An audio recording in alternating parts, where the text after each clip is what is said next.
नमस्कार। मेरा नाम अवधेश खरे है। एड्यू वेंचर के इस एपिसोड नंबर 21 में हम नवाचार यानी इनोवेशन के पहले भाग में क्रिएटिविटी, रचनात्मकता के बारे में चर्चा करेंगे। जॉर्ज बर्नार्ड शॉ ने कहा था कि कई लोग चीज़ों को देखते हैं और पूछते हैं कि ऐसा क्यों हो रहा है। मैं उन चीज़ों के बारे में सपने देखता हूँ जो मौजूद नहीं हैं और पूछता हूँ कि ऐसा क्यों नहीं है। इंसान को आश्चर्य करना बहुत पसंद है और यही क्रिएटिविटी का स्रोत है। क्या हमने कभी सोचा है कि नए उत्पाद और सर्विसेज, प्रोडक्ट्स एंड सर्विसेज की संरचना में किस तरह का बदलाव आ रहा है? उदाहरण के लिए, जब हम 1 किलोग्राम स्टील खरीदते हैं तो उसका 90% हिस्सा मटेरियल का होता है, जबकि अगर हम कोई सॉफ्टवेयर जैसे कि विंडोज़ की एक कॉपी खरीदते हैं तो उसका 95% से ज़्यादा हिस्सा ज्ञान का होता है। रचनात्मकता, क्रिएटिविटी कई तकनीकों का उपयोग करके नए विचारों का जनरेशन है, नए विचार का क्रिएशन है। रचनात्मकता अनुशासित और व्यवस्थित सोच यानी डिसिप्लिन्ड थिंकिंग और कड़ी मेहनत का प्रतिफल है, न कि केवल संयोग और भाग्य के समाधान। इसमें लक का बहुत ज़्यादा रोल नहीं रहता। बचपन के दिनों में हम सभी बहुत रचनात्मक थे और हमारी शरारतें हमारे हर काम में क्रिएटिव एलिमेंट्स को शामिल करती थीं। हम गर्व से कागज के हवाई जहाज उड़ाया करते थे और बरसात में हमारे पानी के जहाज चलते थे। उन कभी न खत्म होने वाले क्यों के बारे में सोचें जो छोटे बच्चों को इतना खुश और बेचैन बन कर देते हैं। वो प्रश्न पूछते रहते हैं, ऐसा क्यों हो रहा है, ऐसा क्यों हो रहा है। हमारे पास उनके क्यों का उत्तर देने से कहीं ज़्यादा उनके सवाल होते हैं। बच्चों के सवाल कभी खत्म नहीं होते। उनके पास ऐसे सवालों का एक बहुमूल्य खजाना है जिसका उत्तर हम बड़े बुजुर्ग नहीं दे सकते। वे हरदम डिस्कवरी मोड में सीखने के मिशन पर होते हैं और वे चीज़ों को स्वयं खुद समझने के लिए डिटरमिन्ड होते हैं, दृढ़ संकल्पित होते हैं। यह उनकी हाई एनर्जी और क्यूरियोसिटी ही है कि जिसके कारण हमारे पास ऊंची ऊंची अलमारियां हैं और बच्चों से सुरक्षित टाण हैं, बड़े ऊंचे स्थान हैं। कल्पना करें कि रोज कोई बच्चा हर सुबह विभिन्न किस्म के छोटे छोटे सवाल करने लगे, जैसे हम क्यों रोज दांत मंजन करें, हम क्यों रोज नहाएं, क्यों स्कूल जाएं। तो उसके ऐसे सवालों को शांत करने में माता पिता का जीवन नरक बन जाएगा। तो इसलिए जब आप रेडिकल अनसर्टेनिटी का सामना करते हैं, बहुत बड़ी समस्या का सामना करते हैं डिज़ाइन में, तो अपने 4 साल के बचपन को याद करें और अपने भीतर के बच्चे को जगाएं और अपने से लगातार प्रश्न पूछें कि ऐसा क्यों हो रहा है, ऐसा क्यों नहीं हो रहा है? अब बचपन से वयस्कता की ओर बढ़ते समय माता पिता, बुजुर्गों, शिक्षकों, वरिष्ठों, मित्रों द्वारा लगाए गए प्रतिबंध, डूज और डोंट्स हमारे बचपन की नेचुरल क्रिएटिविटी को धीरे धीरे खत्म करते हैं और हमारे जीवन में कन्फॉर्मिटी पैदा करते हैं। हमारी सोच में कन्फॉर्मिटी हमारे जीवन को आसान और आरामदायक बनाने में मदद करती है। इन अवरोधों के कारण सोच में कन्फॉर्मिटी से हमारे कई दैनिक कार्य हमारी हैबिट में कन्वर्ट हो जाते हैं। परंतु इस प्रक्रिया में प्री स्कूल और बोर्ड रूम के बीच कहीं ना कहीं हम अपने से ये पूछना बंद कर देते हैं कि ऐसा क्यों हो रहा है, ऐसा क्यों नहीं हो रहा है। बचपन में कुछ काम न करने के लिए हमने कई रचनात्मक बहाने ईजाद किए हैं। हम हर खिलौने के विषय में सब कुछ जानने के लिए स्वयं उत्सुक रहते हैं, बहुत डेस्परेट रहते हैं बचपन में कि वो कैसे काम करता है, कैसे दौड़ता है, चलता है, उड़ता है। और धीरे धीरे एक दो दिन के अंदर उसको इस जानने की प्रक्रिया में, उत्सुकता को शांत करने की प्रक्रिया में उसे तोड़ देते हैं। परिवार के बड़े बुजुर्ग हमारी हर उस चीज को जांच करने की, हमारी आदत को, हमारी क्यूरियोसिटी को, इसकी प्रशंसा नहीं करते, सराहना नहीं करते हैं। और जो भी हमारे हाथ में चीज आ जाती है, हमारे उसके तोड़ने की प्रक्रिया को अप्रिशिएट नहीं करते हैं और बोलते हैं ये क्यों तोड़ दिया, वो क्यों तोड़ दिया। बच्चे में सवाल पूछने की प्रवृत्ति क्यूरियोसिटी से ही पैदा होती है। इसका सम्मान, संरक्षण और प्रोत्साहन किया जाना चाहिए। हॉरिजॉन्टल सोच के बजाय वर्टिकल सोच आमतौर पर कंफर्टेबल होता है, परंतु ये हमारी क्रिएटिविटी को सप्रेस कर देता है। अपनी एक समस्या का समाधान मिलने के बाद हम इस समाधान को ही वर्टिकल रूप से और अधिक डिग करते हैं, खोदते रहते हैं और समाधान के डिटेल में जाया करते हैं। हम हॉरिजॉन्टल रूप से नहीं सोचते कि उनके बीच तुलना के लिए अन्य संभावित सॉल्यूशंस क्या क्या हो सकते हैं। हम स्वयं अपनी विधि खोजने के स्थान पर पुराने रास्ते पर चलने में बहुत सहज महसूस करते हैं। उदाहरण के लिए, वॉशिंग मशीनों की शुरुआती डिजाइनों में कपड़ों से अतिरिक्त पानी निकालने के लिए रोलर्स की एक जोड़ी हुआ करती थी। 2 रोलर्स होते थे और हमारी मैनुअल तरीके से कपड़े से पानी निकालने की आदत, जिसको हम निचोड़ना कहते हैं, इस पे ही आधारित थे। सेंट्रीफ्यूगल बल के सिद्धांत का उपयोग करके एक सरल स्पिन ड्रायर एक बहुत ही सुंदर और प्रभावी विकल्प है जो बाद में आया।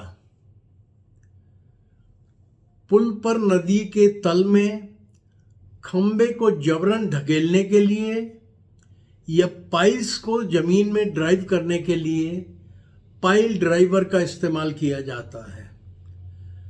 पहले के पाइल ड्राइवर बहुत शोर किया करते थे क्योंकि उन्हें खंभों के शीर्ष के ऊपर भारी हथौड़ों से बार बार प्रहार करके नीचे ड्राइव करना पड़ता था, जिससे आसपास की इमारतों में और रहने वाले लोगों का जीवन नरक बन जाता था।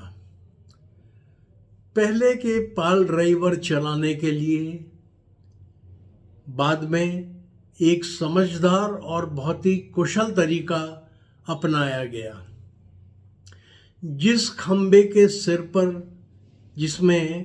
के सिर पर खंबे के एक्सियल वाइब्रेशन की नेचुरल फ्रीक्वेंसी पर हल्के वजन वाले हथौड़े से प्रहार करना शामिल था। तो खंबे की नेचुरल फ्रीक्वेंसी का सिद्धांत का उपयोग किया गया और उसके हिसाब से पाइल को ड्राइव किया गया।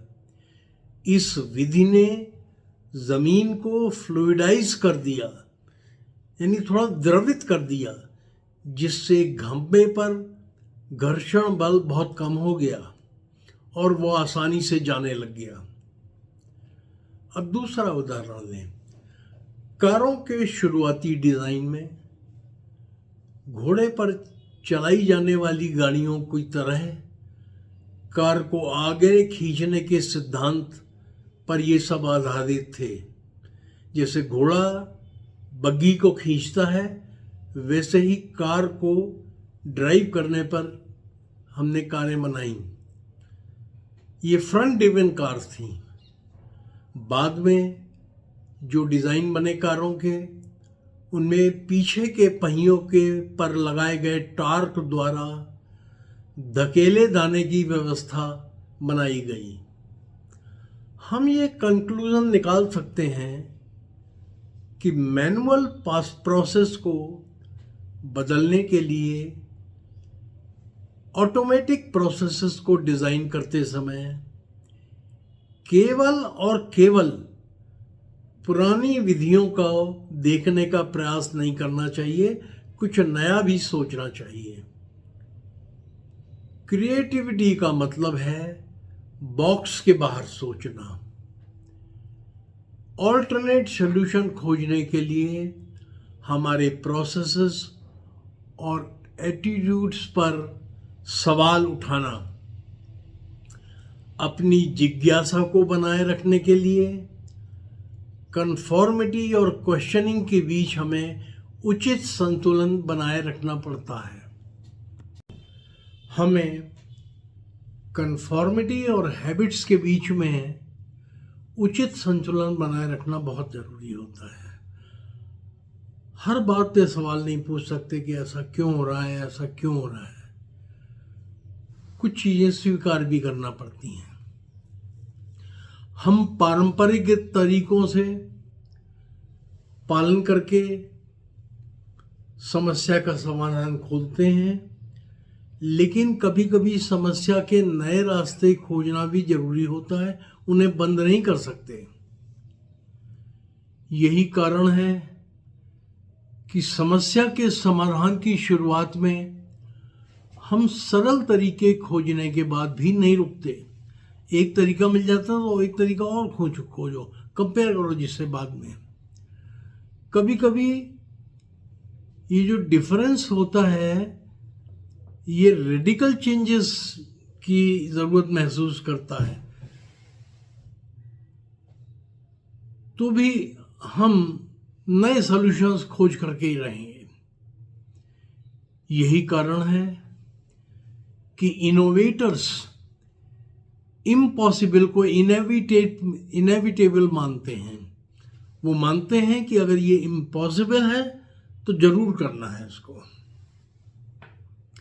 अपने डिजायर्ड लक्ष्यों तक पहुंचने का मूल्य लक्ष्य तक पहुंचने में नहीं है, बल्कि इससे भी ज़्यादा इम्पोर्टेंट ये है कि ये जो यात्रा है, हमारे जो प्रयास है, ये हमें अपनी छिपी हुई प्रतिभा, ताकत और क्षमताओं से हमारा परिचय कराती है, उसको उजागर करती है।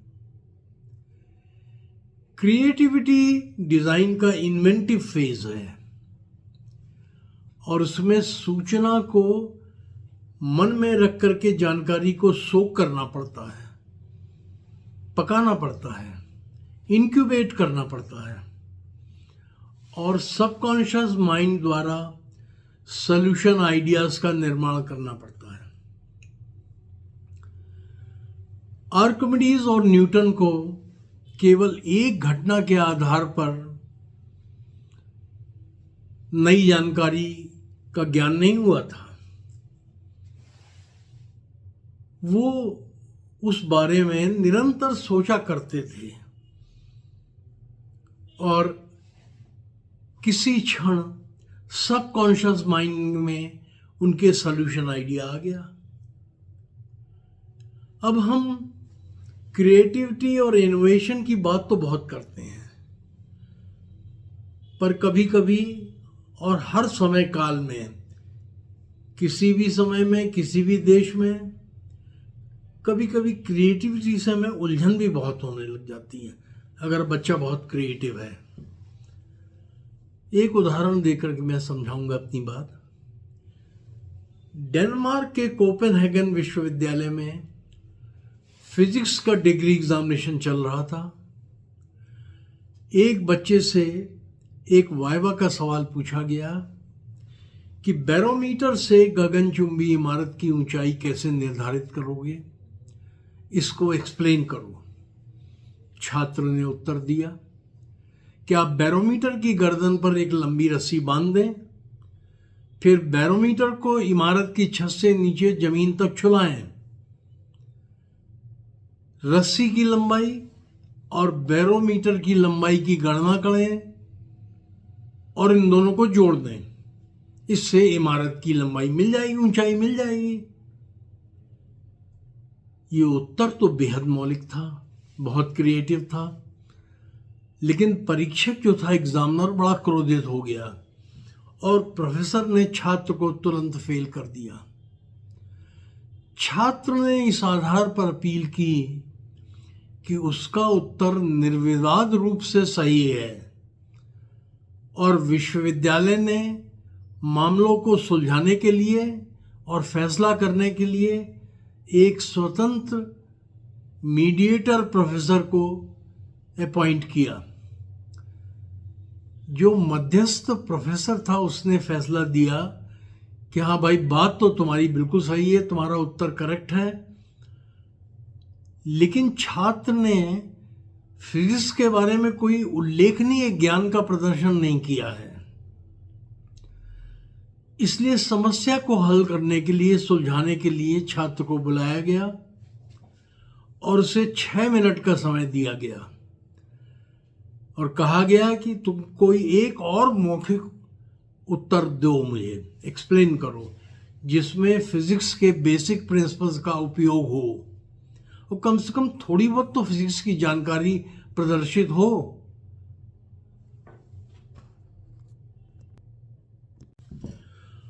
पांच मिनट तक वो छात्र चुपचाप बैठा रहा, माथे पर विचार की लकीरें खींची रहीं, वो सोचता रहा।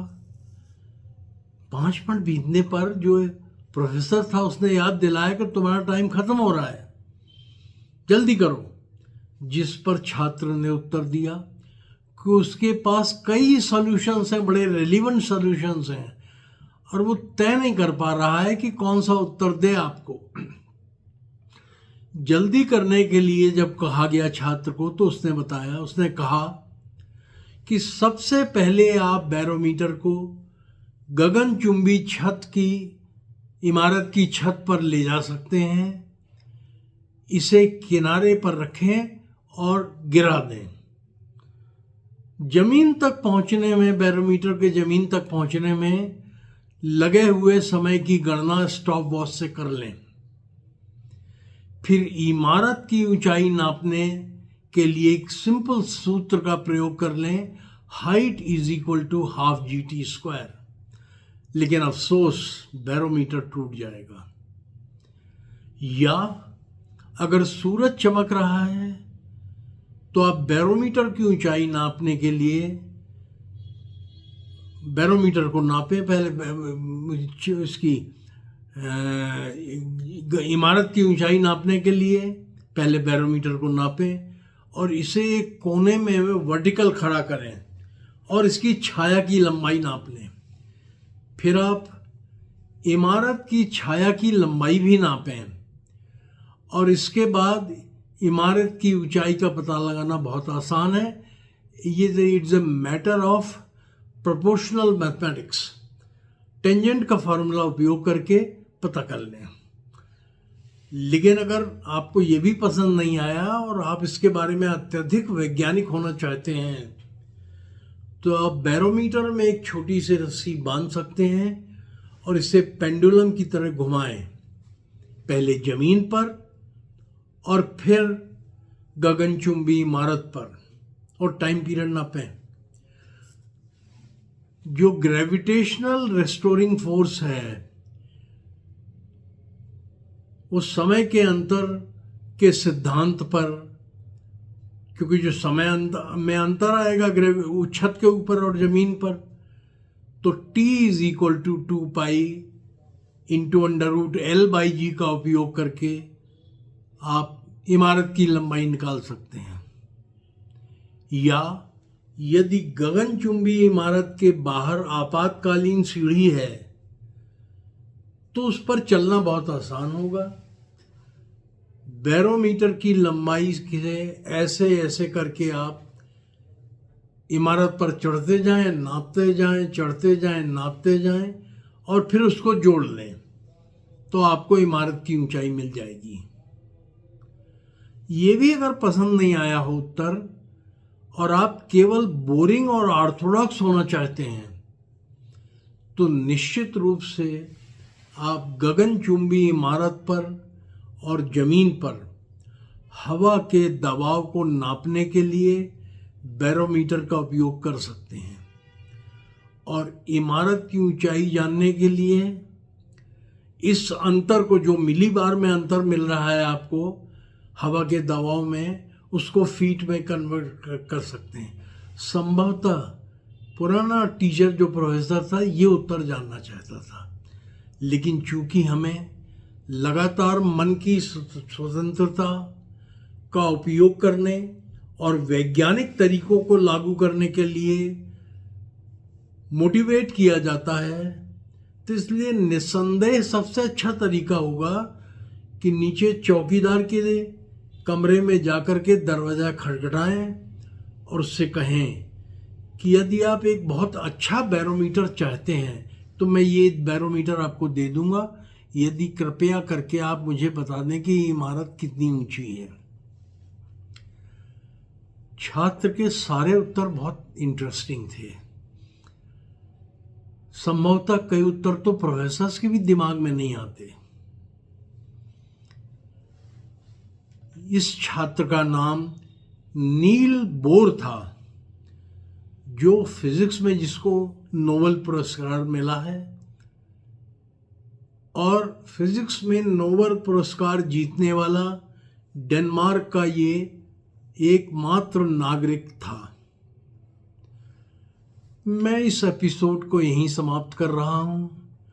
अगले मंगलवार यानी 8 अप्रैल को मैं एड्यूवेंचर के एपिसोड संख्या 22 में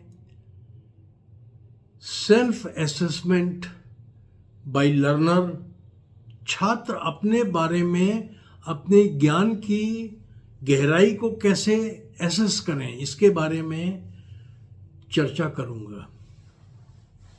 जय हिंद। और हाँ, मैं आपको याद दिला दूं कि एड्यूवेंचर का एक एपिसोड हर मंगलवार को प्रस्तुत किया जाता है, इसलिए अगला एपिसोड भी अगले मंगल को आएगा। धन्यवाद।